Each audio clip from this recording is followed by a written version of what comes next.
నమస్తే, welcome to our channel. ప్రస్తుతం అంతా టీడీపీ యాక్టివిస్ట్ శశి కుమార్ ఉన్నారు, మాట్లాడే ప్రయత్నించేద్దాం. నమస్తే అండి. నమస్తే అండి. అయితే త్వరలో పులివెందులో జెడ్పీటీసీ ఎన్నికలు అయితే జరగబోతున్నాయి. అయితే ఇదే నేపథ్యంలో ప్రస్తుతం టీడీపీ వర్సెస్ వైసీపీ జోరుగా ప్రచారాలు అయితే జరుగుతున్నాయి. సో ఎట్లా చూస్తారు మీరు? ఒకటి, జెడ్పీటీసీ బై ఎలక్షన్స్ అనేది జరుగుతూ ఉన్నాయి. బై ఎలక్షన్ జరిగేటప్పుడు ప్రజాస్వామ్యంలో ఉండే ప్రతి రాజకీయ పార్టీ కంటెస్ట్ చేస్తూ ఉంటుంది. అదేవిధంగా ఈరోజు టీడీపీ అధికారంలో నుంచి వైసీపీ కంటెస్ట్ చేస్తాను. ఇక్కడ ప్రతిష్టాత్మకంగా ఎందుకు చెప్పుకోవాలంటే మనం ఒకటి గమనిస్తే, పులివెందల అనగానే జగన్మోహన్ రెడ్డి కుటుంబం కంచుకోటగా చెప్పుకుంటారు. 1978 నుంచి నాటి రాజశేఖర్ రెడ్డి నుంచి నేడు జగన్మోహన్ రెడ్డి గారి వరకు వాళ్ళ కుటుంబ సభ్యులే ప్రాతినిధ్యం వహిస్తున్నారు. అక్కడ కొన్ని లోకల్ బడీల్లో కూడా వాళ్ళ కుటుంబ సభ్యులే పదవులు చేపట్టడం, అదేవిధంగా వాళ్ళ ఇంట్లో వాళ్ళు చేస్తూ వచ్చారు. ఇప్పుడు ఏంటంటే ఆ కోట బద్దలవబోతుంది. ఈ కోట ఎందుకు బద్దలవబోతుంది అంటే, దీంట్లో జగన్మోహన్ రెడ్డి కుటుంబం ఓడిపోబోతుంది. జగన్మోహన్ రెడ్డి అవసరం లేదు అని పులివెందుల ప్రజలు తేల్చి చెప్పేస్తున్నారు. దీంట్లో మీరు ఎందుకు ఓడిపోతుంది అసలు అని మీరు అడగచ్చు. రీజన్స్ చాలా ఉన్నాయి. ఒకటి, పులివెందుల్లో నిన్న మారెడ్డి లతారెడ్డి గారు, ఎవరైతే తెలుగుదేశం పార్టీ కూటమి అభ్యర్థి ఉన్నారో, ఆమె ప్రచారం చేస్తూ ఉంటే, గ్రామానికి వెళ్తూ ఉంటే అక్కడ కొన్ని ఆమె ఎత్తి చూపించే సమస్యలు అనేది ప్రజలు ఆలోచింపజేసే విధంగా ఉన్నాయి. రోడ్లు కావచ్చు, అక్కడ బేసిక్ ఫెసిలిటీస్ కావచ్చు, అక్కడ రైతులకి చేసే సహాయాల్లో కావచ్చు, అక్కడ ఉన్న డెవలప్మెంట్ పైన వాళ్ళు క్వశ్చన్స్ అందిస్తుంటే అటుపక్క వైసీపీ నుంచి సమాధానాలు ఇప్పుడు వరకు లేదు. ఎందుకంటే 1978 నుంచి ఈ రోజుటి వరకు అంటే దాదాపుగా 4 దశాబ్దాలుగా వాళ్ళ కుటుంబమే వెళ్తూ ఉంది. 4 దశాబ్దాలుగా వాళ్ళ అధికారంలో, వాళ్ళ చేతిలోనే, వాళ్ళే రాష్ట్రంలో ప్రముఖంగా అధికారం. ఇప్పుడు 1978 నుంచి 83 వరకు తీసుకుంటే కాంగ్రెస్ పార్టీ రాష్ట్రంలో అధికారం ఉంది. ఆ రోజు రాజశేఖర రెడ్డి గారు మంత్రిగా పనిచేయడం జరిగింది. మళ్ళీ 83 నుంచి రాజశేఖర రెడ్డి గారు ఎమ్మెల్యేగా ఉన్న, మళ్ళీ 85 నుంచి 89 వరకు ఆ రోజు కేంద్రంలో అధికారంలో ఉన్నింది కాంగ్రెస్ పార్టీ. ఆ రోజు వీళ్ళు కాంగ్రెస్ పార్టీలోనే ఉన్నారు, అంటే నేషనల్ అధికారం. మళ్ళీ మనం చూసుకుంటే 89 నుంచి 94 వరకు కాంగ్రెస్ పార్టీ రాష్ట్రంలో అధికారం ఉన్నింది. అప్పుడు కూడా ఎవరు ఇక్కడ వివేకానంద రెడ్డి గారు, రాజశేఖర రెడ్డి గారు ఎమ్మెల్యేలుగా, ఎంపీలుగా వాళ్ళే ఉన్నారు. కాంగ్రెస్ పార్టీ 91 నుంచి 96 వరకు సెంట్రల్లో అధికారంలో ఉన్నింది. అప్పుడు వాళ్ళ అధికారంలోనే ఉన్నారు.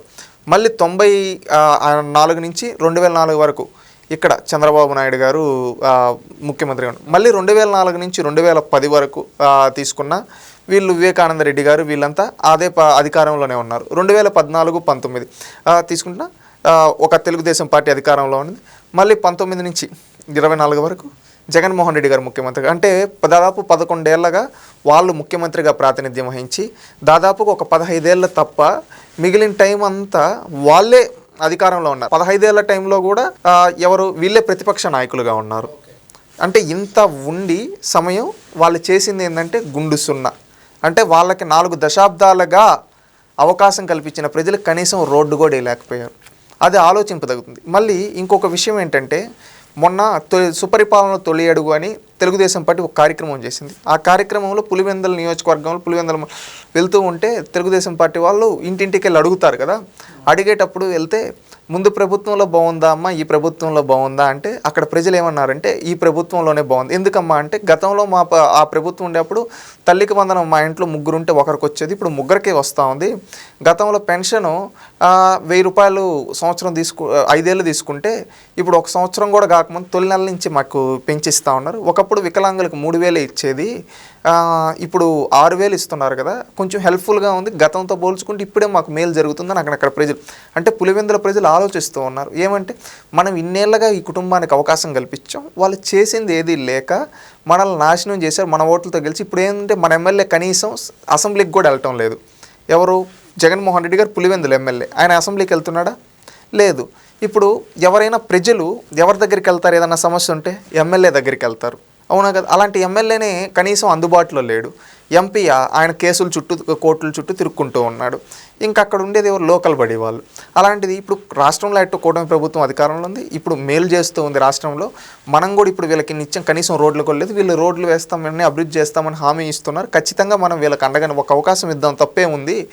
వాళ్ళే ఒక కుటుంబం చేతిలో ఉండడానికి ఇదేమి రాజ్యాలు రాజులు కాదు కదా, ప్రజాస్వామ్యం కదా. అందుకని జగన్మోహన్ రెడ్డి కుటుంబాన్ని వీళ్ళని పార్టీని కాదని కూటమి ప్రభుత్వం కోటేయాలని అక్కడ ప్రజలు సంసిద్ధమయ్యారు. అందుకే జగన్మోహన్ రెడ్డి కొన్ని డైవర్షన్ పాలిటిక్స్ వాళ్ళే కోడికత్తి లాంటి డ్రామాలు ఆడుతూ వాళ్ళ పార్టీ క్యాడర్ను వాళ్ళే కొట్టుకొని బయటకు వచ్చి మమ్మల్ని కొట్టేశారంటారు. దానికి బీటెక్ రవి గారు కూడా రీసెంట్గా ఒక మాట చెప్పమని, మాకు పోలీసులు అవసరం లేదని, మేము గెలుస్తున్నాం, తప్పకుండా మీరు ఈ టైప్ ఆఫ్ రాజకీయాలు అంటే మీకు మీరే కొట్టుకొని ఈ విధంగా కోడికత్తి రాజకీయాలు చేయొద్దండి, దమ్ముంటే పోలీసులు మేము హెల్ప్ తీసుకో. చంద్రబాబు నాయుడు గారికి కూడా అదే చెప్తున్నాం, ప్రజలు డిసైడ్ చేస్తారని చెప్పి కాన్ఫిడెంట్గా ఉన్నారు. ఖచ్చితంగా అక్కడ కూటమి ప్రభుత్వం గెలుస్తుందని నేను భావిస్తూ ఉన్నాను. ఎందుకంటే పులివెందుల ప్రజలు కూడా మార్పు కోరుకుంటున్నారు. ఎందుకంటే వాళ్ళ ఎమ్మెల్యే పట్టించుకోవడం లేదు కాబట్టి అక్కడ లోకల్ బడీలో జెడ్పీటీసీ లాంటి వ్యక్తి ఉంటే రేపు జిల్లా పరిషత్కి వెళ్ళినప్పుడు ఆ నియోజకవర్గానికి ఆ మండలానికి కావాల్సినవి అడిగి తీస్తారు, అవి తీపించుకొని దానికి కావాల్సినవి చేద్దామని చెప్పి ఈ విధంగా డిసైడ్ అయ్యారు. ఖచ్చితంగా అప్పుడు వాళ్ళతో ఏం పనులు కావాలన్నా ఆ పనులన్నీ చేయించుకోవచ్చు జెడ్పీటీసీని అడిగి అని చెప్పి కూటమి ప్రభుత్వం అయితే మంచిగా ఉంటుంది, మేలు జరుగుతుందని భావిస్తూ ఖచ్చితంగా రేపు రాను రోజులు గెలిపిస్తున్నారు. అయితే పులివెందుల్లో జగన్ గారు ఎటువంటి అభివృద్ధి కార్యక్రమాలు చేయలేదు అంటున్నారు, కానీ గత జగన్ గారి హయాంలో మెడికల్ కాలేజ్ మేము తీసుకొచ్చాం పులివెందులకు అని కూడా మాట్లాడారు. అది కట్టారా, గోళ్ళకి రంగులేసి పెట్టారా? జగన్మోహన్ రెడ్డి బస్ స్టాండే కట్టలేకపోయాడు పులివెందుల్లో. ఓకే, వాళ్ళ కుటుంబం అన్నేళ్ళ నుంచి నేను చెప్పాను కదా, ఏళ్ళ నుంచి అధికారంలో ఉన్నారు, కేంద్రంలో రాష్ట్రంలో అధికారంలో ఉండి కూడా వాళ్ళు చేసింది ఏంటి? శూన్యం. వాళ్ళు ఇంకా ఏం చేస్తారు? వాళ్ళ కడప జిల్లా ప్రజల్ని, పులివెందుల ప్రజల్ని స్టీల్ ఫ్యాక్టరీ అని చెప్పి దగా చేశారు, గుర్తుందా మీకు? ఇప్పుడు వరకు స్టీల్ ఫ్యాక్టరీ లేదు. అడిగితే వైసీపీ వాళ్ళు కట్టేసామంటారు, ఎక్కడ కళ్ళలో కట్టేసి ఉంటారు వాళ్ళ కళ్ళల్లో.